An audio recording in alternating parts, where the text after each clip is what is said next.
Daily সানের তথ্য মতে এবার ফ্র্যাঞ্চাইজি ক্রিকেটে আরও এক ধাপ উন্নতি করতে যাচ্ছেন টাইগার লেগি রেশাদ হোসেন।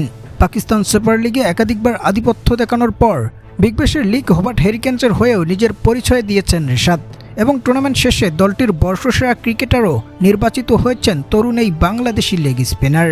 তবে এবার শোনা যাচ্ছে দক্ষিণ আফ্রিকার লিগ SA-20-তে খেলবেন টাইগার এই লেগে। সবশেষ SA-T20 চ্যাম্পিয়ন দল সানরাইজার ইন্টার্ন কেফের হয়ে খেলতে যাচ্ছেন রেশাদ। অর্থাৎ ইন্ডিয়ান প্রিমিয়ার লিগ IPL এর দল সানরাইজার হায়দ্রাবাদের মালিক কাভিয়া মারানের মালিকানাধীন এই দলে এবার ডাক পেতে যাচ্ছেন তরুণ এই টাইগার লেগে।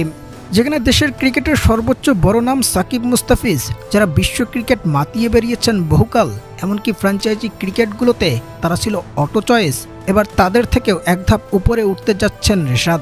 অর্থাৎ প্রথম বাংলাদেশি হিসেবে ইংল্যান্ডের পর এবার দক্ষিণ আফ্রিকার লিগ SA-20-তে নাম লেখাতে যাচ্ছেন তিনি। সবকিছু ঠিক থাকলে ফ্র্যাঞ্চাইজি এই টুর্নামেন্টের আসন্ন আসরে দেখা যাবে রেশাদ হোসেনকে। সবশেষ PHL মাতিয়ে আসার পর বর্তমানে ফ্রি সময় পাড়ি দিচ্ছেন এই লেগ স্পিনার, খেলছেন না লঙ্কান প্রিমিয়ার লিগও। জানিয়েছেন SA-20 খেলতে মুখিয়ে আছেন এই তরুণ বাংলাদেশি।